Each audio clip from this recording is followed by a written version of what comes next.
Let's check out Pluck Synth. Currently sounds like this.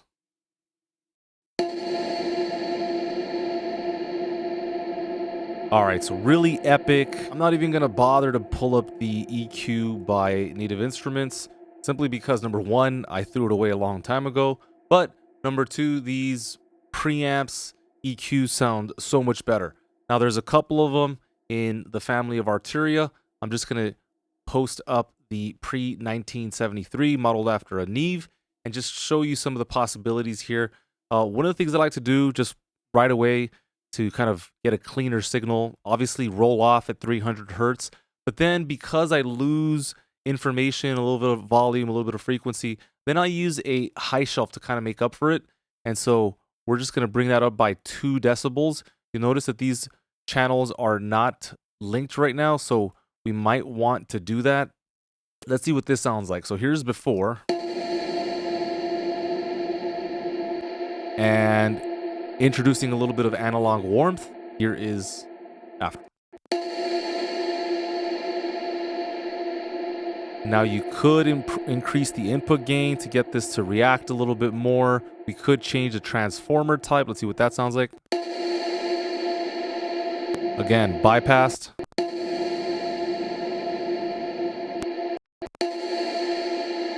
So it's a really clean signal, as you can tell. Again, we can use this in left-right mode. We can use this in mid-side mode as well. We have the bypass, the history tab, lots of great stuff here. So that's a winner in my estimation. So we'll come back to this in a second. I just want to work on percussion number 1 using another one of the preamps called the Pre-V76. I actually like this a lot. The color and character is pretty nice. It's fairly simple to use too. I know it might look a little bit esoteric, but it's really not. All I did was I took the high tone and just raised it all the way up till I liked the sound of it. And then, you know, after that, I just took the low tone and kind of found a balance. But here, listen to this with.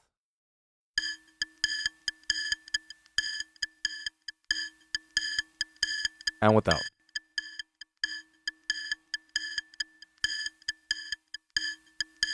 So there's a lot of life that goes into it here.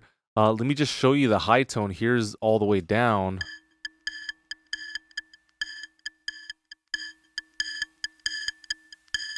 So it's one of those things that kind of creeps in slowly, but eventually makes its way in. It sounds absolutely fantastic. I really dig that sound. Again, you can use mid-side capability, a lot of the usual suspects, and it looks like there's a high, medium, and low LED sensitivity. I'm not sure if that's just for looks or not, but there it is. We got the ability to switch phase just in case you need that. Sometimes, you know, it's not a bad idea just to flip the phase of one of the channels or both, and just to see what happens. You know, does the mix sound a little bit tighter? Does it not? That's a whole kind of area of study as well. But here's before.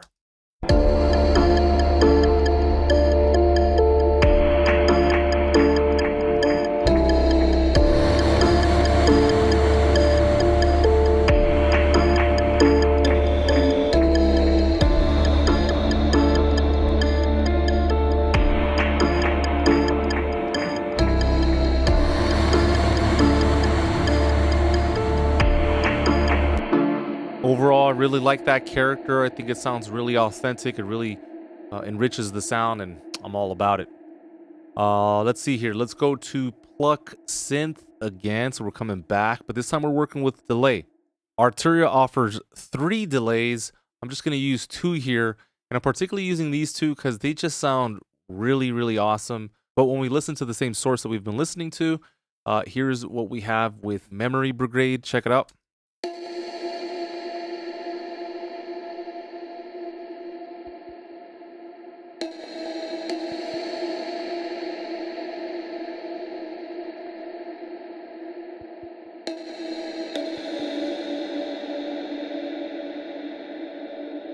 So I'm not sure if you're hearing all that washed quality. Things are weaving in and out. I absolutely adore this sound. I think it sounds incredible. Here's without it.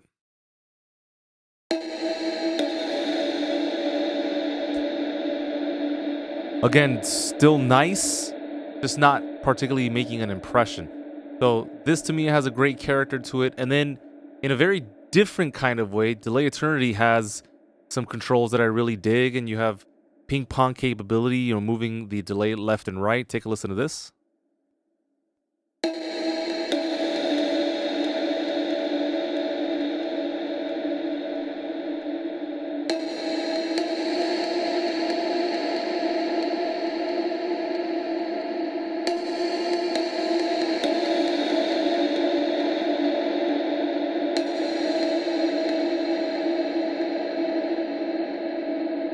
So a lot of character in that delay. I just really like how open it sounds, and it's like just such a great ally in this musical journey. I want the tools to be simple.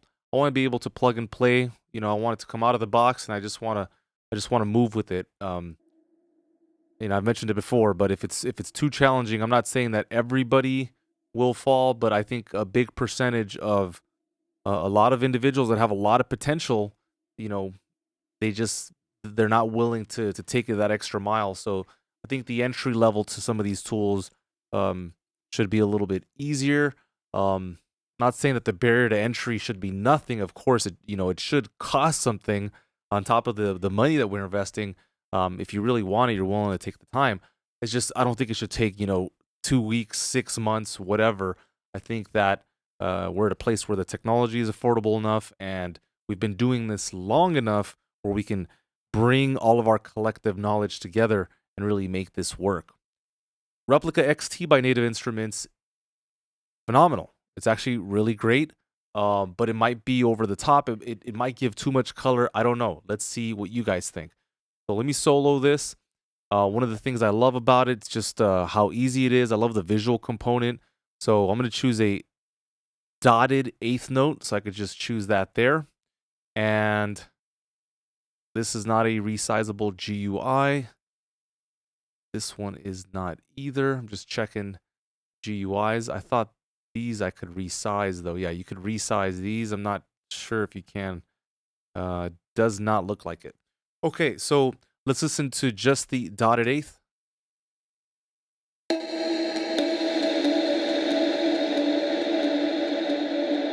Okay, so that is good. Left-hand side here, we can saturate the delay, can create, a low-high cut to filter out some of the high-end brittle stuff. But then here where it says effects, I can add, let's say, a modulation sort. Let's add a phaser. Let's see what that sounds like.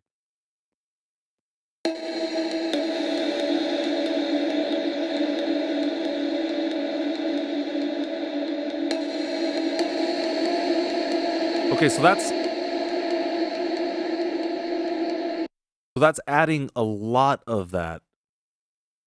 Maybe if we just added a bit, it could really be interesting. I don't like being heavy-handed when I mix and stuff like that, so that's not great for me. But let's see some of these other sources. It looks like we have a pitch shifter. Let's check that one out.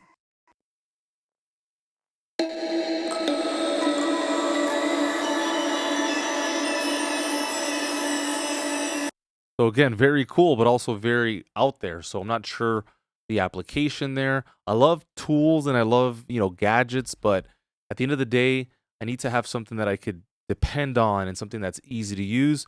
So I'm going to put this one on the back burner. Really like these tools. Can't wait to show you more about them in time. But that's the delays. Great stuff there. What else do I got for you guys? Let's go with bittersweet percussion. Let's talk about a little bit of reverb, and then we'll finish off with EQ and auto filters. So when I look at the drum beat per se, here is what we have. Dry, check it out. We have bus processing, we've established that, but maybe we want to make the drums a little bit wet. When I say the drums, I particularly mean the topper. Some would think that was good enough, but sometimes just adding a little bit of cream to the pie is really what does it. Check it out.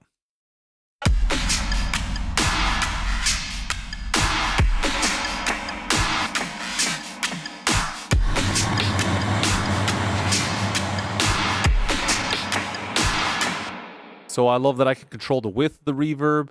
We have the wet, dry blend, which is absolutely amazing, and the decay time can be controlled as well. We have some model types, so punchy, modern, and then the classic. I'll stay with the classic. So here's before. Sounds okay. Here's after.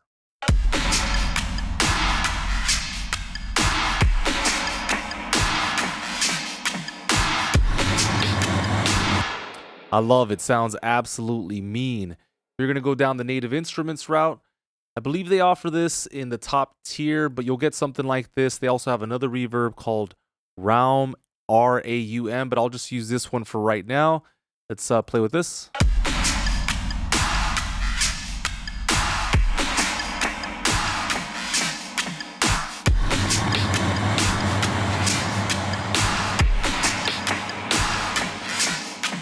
So a lot softer in nature. I do have that wet dry kind of off to the side, so let's raise that up a little bit. Okay, so that's obviously a problem because it sounds a little too wet, but we're going to pull back on that. And let's listen to the song with the plate plugin, and then I'll switch over to the RC48. So here we go.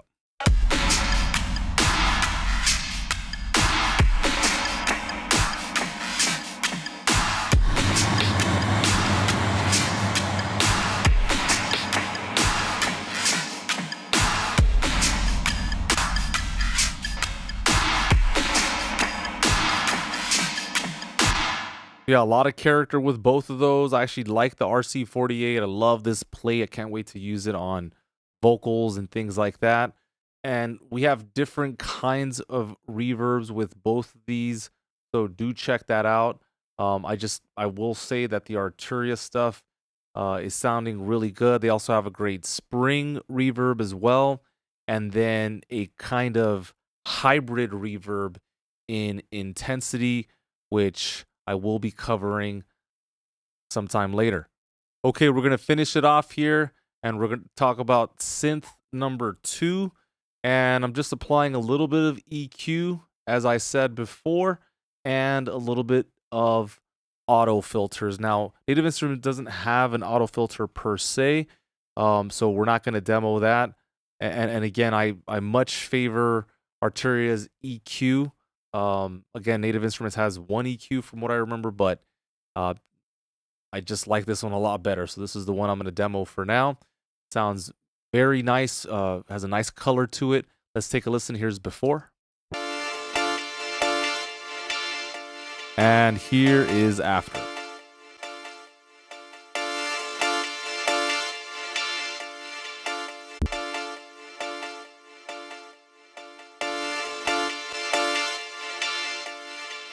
Okay, let's listen with the mix. Here's before.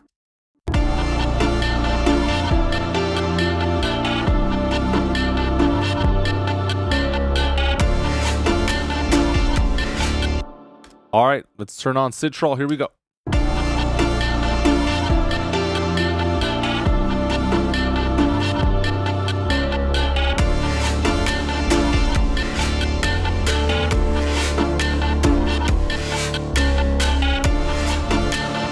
You see how we're able to bring out the sound while not necessarily increasing the volume too much.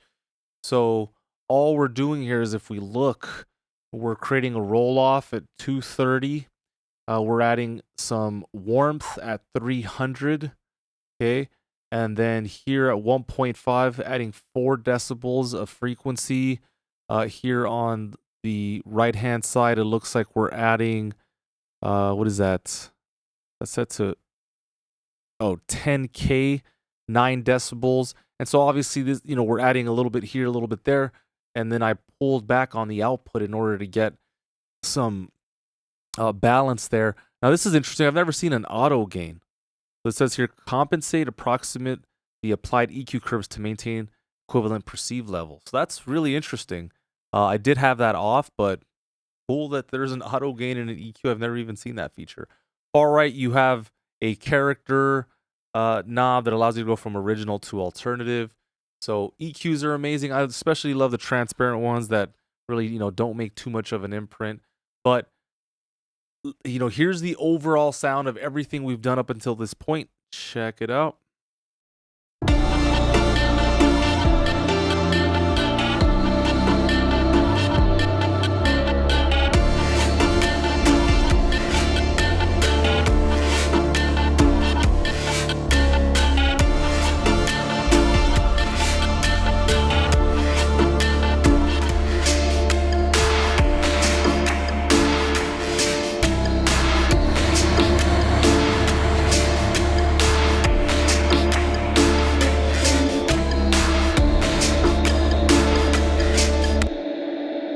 All right, the very last thing I want to do that I thought would be a great way to end is to talk about the filters.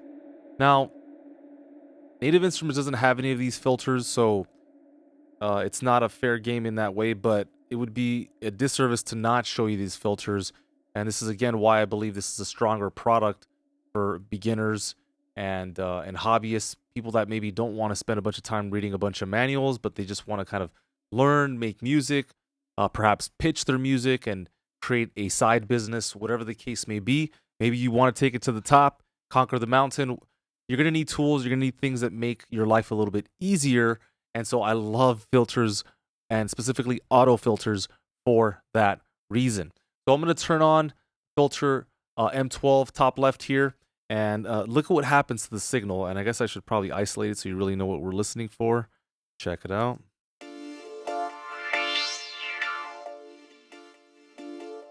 So that's pretty cool, right? In the context of the song, we got this.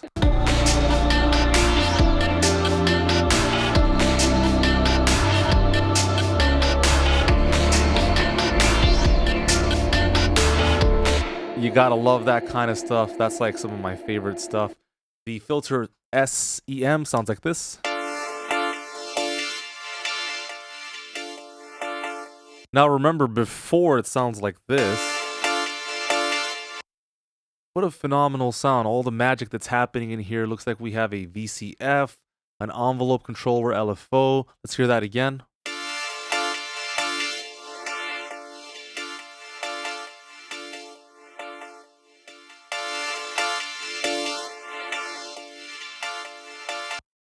Sounds absolutely amazing. And finally, we have a mini filter, Moog emulation. Let's check this one out.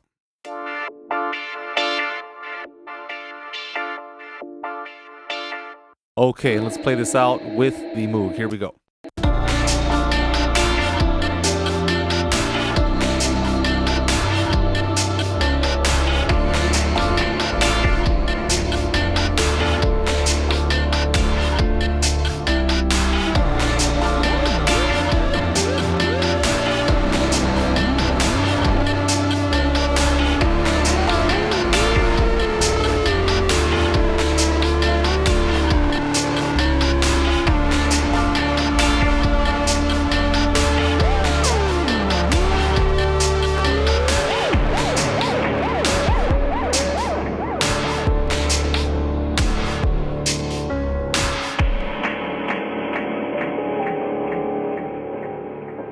Very cool. I hope you liked that introduction and presentation into the world of effects. My favorite part of producing. It's what allows me to separate myself from you and every other composer in the world. We all have the same tools. They're all fairly affordable. It's a matter if we're going to make the sacrifices necessary in order to get there. So if you have any questions, please hit us up. Please let us know what you think. And thank you so much for working with me here. I know this is a never-ending journey, and questions continue, and we keep on working and we keep chipping away. But I think really the big takeaway here is, which effects am I actually going to use? If I could go back again from when I first started almost 8 years ago now, I would have bought 1 or 2 major suites and I would have stuck with them over time. Now, of course, I probably would have aggregated various tools depending on projects and such, but I have inside information and experience that I didn't have 8 years ago. So if you're looking for something, please demo the products, rent to own, do what you have to do, make sure you make the right decision, and I will catch you in the next video. All right.